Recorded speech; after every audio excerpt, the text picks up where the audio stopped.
Hello guys, നമുക്കിന്ന് വന്നിരിക്കുന്നത് നോക്കിയുടെ ഒരു കീപാഡ് ഫോണാണ്. കംപ്ലൈൻറ്റ്, ചാർജ് കയറുന്നില്ല. ചെക്ക് ചെയ്ത് നോക്കിയപ്പം അതിൻ്റെ ചാർജിങ് കണക്ടർ പോയതാണ്. നമ്മളതിൻ്റെ ചാർജിങ് കണക്ടർ റീപ്ലേസ് ചെയ്യുകയാണ്. അപ്പം ചാർജിങ് കണക്ടർ റീപ്ലേസ് ചെയ്യാൻ വളരെ എളുപ്പമാണ് എന്ന് വിചാരിക്കുന്നുണ്ടെങ്കിലും നമ്മളത് നീറ്റായിട്ട് തന്നെ ചെയ്യുകയാണെങ്കിൽ അത് കസ്റ്റമറിന് സാറ്റിസ്ഫൈഡ് ആവും. പെട്ടെന്നൊന്നും കംപ്ലൈൻറ്റ് വരില്ല.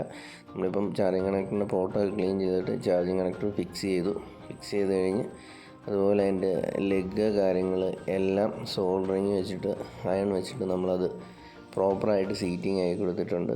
നമ്മളിങ്ങനെ മാത്രമല്ല ചെയ്യുന്നത്, നമ്മളിതിനകത്ത് UV മാസ്കിങ് ചെയ്യുന്നുണ്ട്. UV മാസ്കിങ് ചെയ്യുന്നതിൻ്റെ ഒരു പ്രധാന കാര്യം എന്ന് പറഞ്ഞിട്ടുണ്ടെങ്കിൽ വെള്ളം കയറിയാൽ തന്നെ അതിൻ്റെ ചാർജർ കണക്ട് ചെയ്യുമ്പോൾ രണ്ട് ലെഗും തമ്മിൽ ഷോർട്ട് ആകാതിരിക്കാൻ വളരെ നല്ല രീതിയിൽ സഹായിക്കും. അതുകൊണ്ട് നമ്മൾ അതും കൂടി ചെയ്തിട്ടാണ് കൊടുക്കുന്നത്.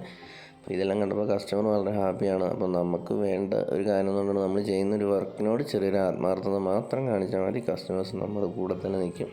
അപ്പോൾ എന്തായാലും കസ്റ്റമർക്ക് ആ വർക്ക് ഇഷ്ടപ്പെട്ടിട്ടുണ്ട്, സംഭവം സെറ്റായിട്ടുണ്ട്, ചാർജ് പ്രോപ്പറായിട്ട് കയറുന്നുണ്ട്.